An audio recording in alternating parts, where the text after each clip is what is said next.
नमस्कार दोस्तों।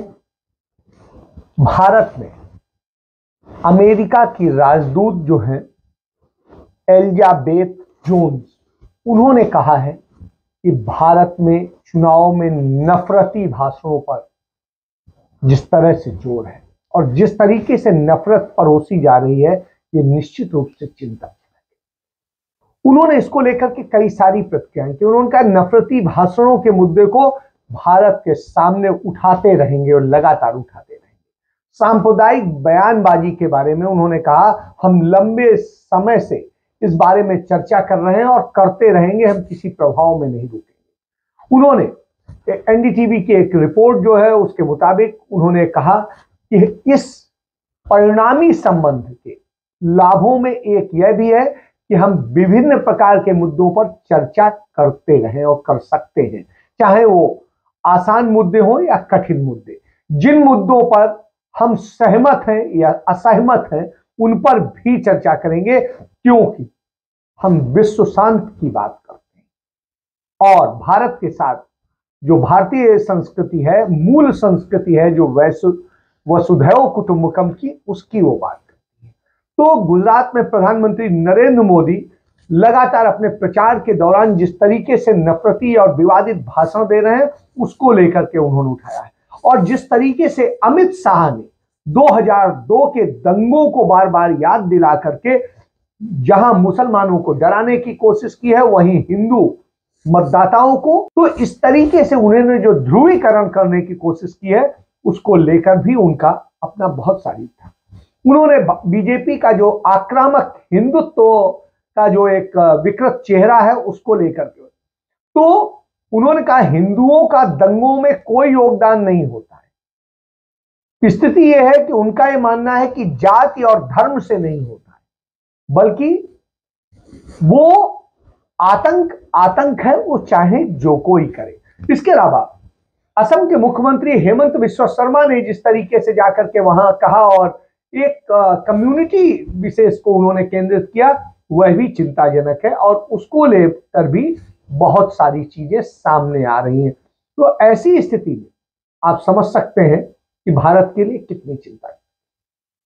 जब भारत कल इस बात का जश्न मना रहा था, देश की राजधानी दिल्ली की सभी ऐतिहासिक इमारतों को दुल्हन की तरह से सजाया गया था, इस खुशी में कि भारत G20 की अध्यक्षता करेगा। G20 की अध्यक्षता करना कोई बहुत बड़ा विषय नहीं है, ये रूटीन में चेंज होता है। इसके पहले वियतनाम उसकी अध्यक्षता करना, तो क्या वियतनाम वो हो गया? ये कोई विश्वगुरु बनने वाली बात नहीं है। विश्व में आप बदनामी की स्थिति कर रहे हैं, जिस तरीके से नफरत और सब चीजें आप परोस रहे हैं। एक तरफ तो आपका बयान आता है कि आप दुनिया को एक परिवार की तरह जोड़ेंगे और ये करेंगे और वो करेंगे जब आप चार्ज लेते हैं, दूसरी तरफ आप जो कहते हैं वो चिंताजनक है और चिंताजनक होना भी चाहिए कि आपकी कथनी और करनी दुनिया के सामने आ रही है। एक तरफ तो आप दुनिया को जोड़ने की बात करते हैं, शांति की बात करते हैं, आप सलाह देते हैं युद्ध नहीं होना चाहिए, दूसरी चीजें नहीं होनी चाहिए। वही दूसरी तरफ आप कहते हैं आप ये कर देंगे। आपके सेना के लेफ्टिनेंट जनरल जो है बोलते हैं कि इशारा मिले बस सरकार का तो हम तो पीओके जाके कब्जा कर लेंगे और ये कर। तो ये सारी चीजें कहीं ना कहीं दुनिया में आती हैं और चर्चा होती है और होंगी भी, क्योंकि दूसरे तो चुप नहीं बैठे। स्थिति ये है, जब से आप प्रधानमंत्री इस देश के अंदर हमारे पड़ोसी देशों और आतंकवादी घटनाओं को जोड़ ले तो उसमें हमारे जितने सैन्य अधिकारी और कर्मचारी मरे हैं, जवान मरे हैं, वो अपने आप में ऐतिहासिक। कभी भी युद्ध के अतिरिक्त इतनी बुरी स्थिति कभी नहीं हुई। 1947 से लेकर 2014 तक जितने सैन्य अधिकारी कर्मचारी शांतिकाल के दौरान में आतंकवाद या दूसरे नाम से मरे और शहीद हुए, उसकी अपेक्षा आपके सिर्फ 8 साल के शासन में, 8.5 साल के शासन में स्थिति यह हुई है कि सबसे ज्यादा, मतलब जहां एक तरफ 65 साल में जो होता है 70 साल के है, 70 साल की स्थिति में जो होता है उतना सिर्फ आपके इन 8 सालों में, उससे ज्यादा होगा। यानी आप जहां कहते थे इस देश में शांति और सब कुछ बहाली करेंगे, वो चीजें नहीं हुई। किस तरीके से पुलवामा में मारा गया और सब कुछ हुआ, उसका आज तक आपका कुछ अता पता। जिस तरीके से चीन ने हमारे यहां घुस करके हमारे लोगों को, हमारे सैनिकों को मारा, आप उस 519 मछुआरे हमारे जो है गुजरात की धरती के मछुआरे उठा करके पाकिस्तान की मैरीन ले गई, आपने उस पर एक चू नहीं किया। ये राजस्थान के नहीं है, ये उत्तर प्रदेश के नहीं है, ये हरियाणा के नहीं है, ये पंजाब के नहीं, ये उस गुजरात के हैं जिस गुजरात से आप आते हैं और उस गुजरात में चुनाव लड़ने गए हैं और बड़ी बड़ी बातें कर रहे हैं कि आप तो विश्वगुरु बन गए। तो विश्वगुरु बन गए हैं, बड़ा मुबारक हो, लेकिन ऐसे विश्वगुरु बने हैं कि अपने राज्य के नागरिकों को आप नहीं छुड़ा पा रहे हैं। केरल के हमारे 1.5 दर्जन जो है वहां के नागरिक कैद कर लिए गए हैं सऊदीया में आतंकी लोगों के बीच में, आप उन्हें नहीं छोड़ा पा रहे। तो इस तरह की स्थिति और इस तरह की बहुत सारी चीजें हैं जो दबी कुछ नहीं। इन हालात में आप उन पे उठा नहीं रहे, उन पे बात भी नहीं कर, उन्हें आप छिपा जाते हैं। चीन ने हमारे भारत की जो सीमा है उस सीमा पर 2000 वर्ग किलोमीटर की जमीन कब्जा कर ली, आपने उसे छोड़ दिया और वो उस बॉर्डर पर न सिर्फ सड़क बना चुका, बल्कि उसने जिस सड़क को लेकर के आप बड़ा वो कर रहे थे कि हम डोकलाम में ये कर रहे हैं वो कर रहे हैं, उसने वहां पक्के स्ट्रक्चर बना दिए, गांव बसा दिए। और यही नहीं, वो जो कॉरिडोर बना रहा है पाकिस्तान से, वो उसकी सीमा अफगानिस्तान तक बढ़ा दी और इधर मामियार तक बढ़ा दी। एक तरफ आप गरीबी के मामले नाइजीरिया से भी पीछे चले जाते हैं, तो हिंदुस्तान की यह स्थिति है कि आप तमगा लगवा रहे हैं कि देश गरीबी भुखमरी वाला देश। भुखमरी के इंडेक्स में, दुनिया के इंडेक्स में आप इतनी बदतर हालत में पहुंच जाते हैं कि आपसे अच्छा बांग्लादेश भी है, पाकिस्तान भी है, नेपाल भी है, भूटान भी है, तो श्रीलंका भी है और तमाम देश है। ऐसी स्थिति में शर्म आती है कि हम इस जगह खड़े हैं। सामाजिक जिस तरीके से ध्रुवीकरण आपने किया है, नफरत का माहौल बनाया है, उस कारण से देश की आर्थिक और सामाजिक जो विघटन हुआ है वो कितना बुरा हुआ है वह भी सामने। असमानता बढ़ी है। एक तरफ तो कुछ लोग, चंद लोग अमीर से अमीर होते जा रहे हैं, लेकिन देश की वास्तविक जनता गरीबी में जा रही है और बहुत ज्यादा। संयुक्त राष्ट्र संघ का ही आंकड़ा है कि इस देश के अंदर 30 से 40 करोड़ लोग भूखे सो रहे हैं।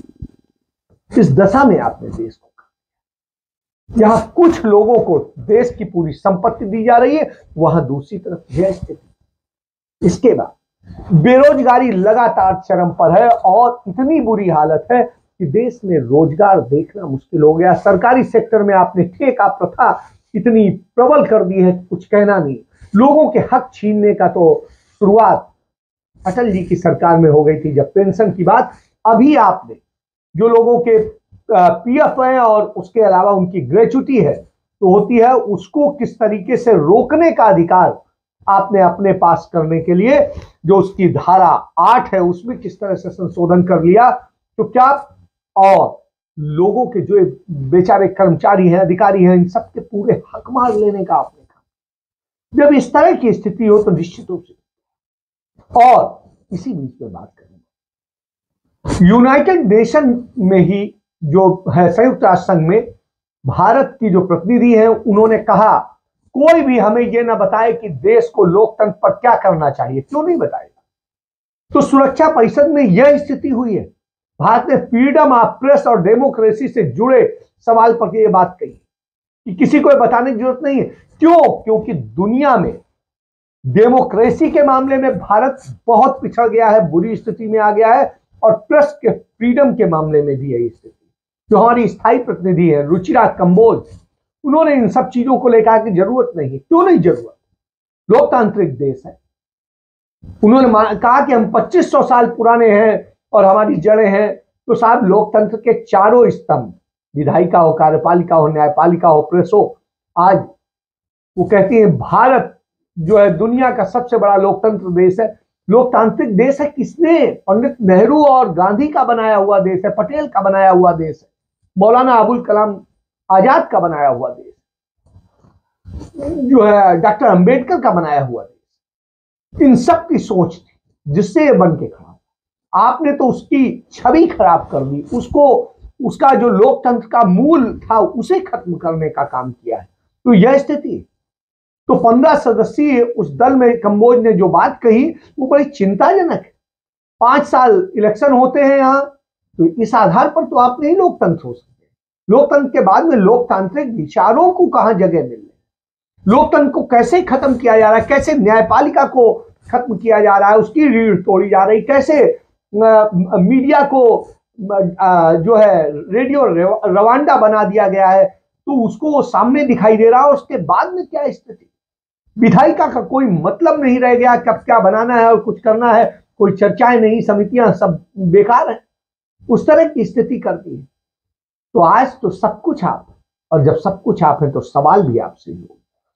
तो जिस तरह से उन्होंने कहा कि पूरी दुनिया देख रही, तो वही तो दुनिया कह रही है कि आपकी स्थिति क्या है। भारत उसकी अध्यक्षता कर रहा है, और भारत जब यूनाइटेड नेशन सिक्योरिटी काउंसिल की अध्यक्षता कर रहा है तो निश्चित रूप से इस बात को लेकर के, और जो रुचिरा कंबोज हैं जो प्रेसिडेंट हैं इस दौरान, इस साल के लिए गैर सदस्य के रूप में 2 साल का जो कार्यकाल है, तो उसमें आप समझिए चुनौतियां हैं दुनिया के। अंतरराष्ट्रीय स्तर पर शांति और सुरक्षा सुनिश्चित करने की जिम्मेदारी है। इसके अलावा प्रतिबंध लगाने और बल उपयोग करने का सहारा भी ले सकती है, सब कुछ है। तो आप इसके बाद आपकी यह स्थिति है कि आप कोई चीज नहीं कह पा रहे, और जब नहीं कह पा रहे हैं तो निश्चित रूप से, तो जिस तरीके से स्थायी सदस्य हैं जिन्हें वीटो पावर, वो अपने ढंग से चलाएंगे और आप उनके सिर्फ चाटुकार बन के रह जाएंगे। तो यह स्थिति है, निश्चित रूप से भारत के लिए चिंताजनक। और यह चिंता आज की नहीं है, आगे बहुत बड़ी है, क्योंकि तमाम बड़े मुद्दों पे भारत अनुपस्थित रहा है, वोट करने से अनुपस्थित रहा है। तो जब वोट करने से अनुपस्थित रहा है तो निश्चित रूप से सवाल उठते हैं, आपके यहां को उठते हैं, और जब ये चिंताजनक है तो सोचना। हमारे यहां संयुक्त राष्ट्र संघ की महासभा में भारत तब अध्यक्षता कर चुका है जब भारत बिल्कुल कंगाल देश था, उसके पास में पैसा नाम की चीज नहीं थी।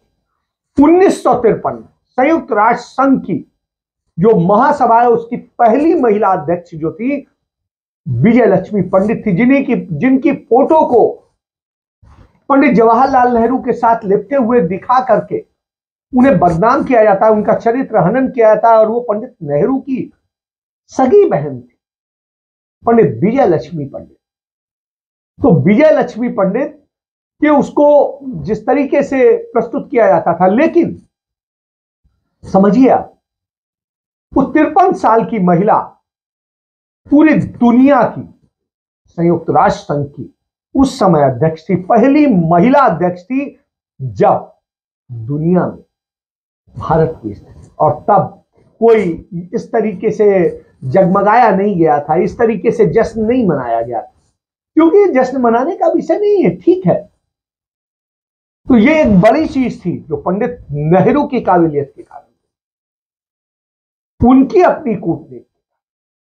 लेकिन आप क्या कर रहे हैं, आपकी स्थिति बिल्कुल अलग है, क्योंकि आप कहीं पर भी देश का यह संदेश नहीं दे पा रहे हैं कि आप सेकुलर हैं, संप्रदाय की प्रति किसी भी उसके प्रति आपको नफरत नहीं है, जातियों के प्रति नफरत नहीं है, किसी उसको नहीं। तो आप तो नफरत का ही खेलते हैं, और जब नफरत का खेलते हैं तो निश्चित रूप से देश दुनिया सवाल करेगी, और ये सवाल आएंगे, और ये आज नहीं लगातार आएंगे। तो आप समझिए ये बड़ी चीज, भारत की श्रम शक्ति का सही उपयोग नहीं हो रहा, भारत का व्यापार घाटा लगातार बढ़ता जा रहा है, और जिस तरीके से आप चुनाव प्रचार में व्यस्त हैं, देश की अर्थव्यवस्था बर्बादी में जा रही, जो पूर्वानुमान था वो लगातार घटता जा रहा है आपका, और आप तो खेल करने के माहिर। आप जब जाते हैं जहां प्रचार करने तो एम्बुलेंस आती है एक और उसे निकलने का रास्ता दे दिया जाता है। ये ड्रामे 4 बार आप कर चुके, तो 4 बार आपके ड्रामे हो चुके। अब क्या आप समझते हैं कि इतनी मूर्ख है जनता कि उसे समझेगी नहीं? आप एक तरफ बोलेंगे कि आप दुनिया के मंच पे कि आप सबको एक करना चाहते हैं और दूसरी तरफ आप नफरत खुद परोस रहे होते हैं चुनाव जीतने के लिए, और नफरत की आग के ही बूते डरा करके आप चुनाव जीतते हैं और उसके बाद कहते हैं कि लोकतंत्र है। आपका तो डर तंत्र है, नफरत तंत्र है, पूंजी तंत्र है, उसके बूते आपका।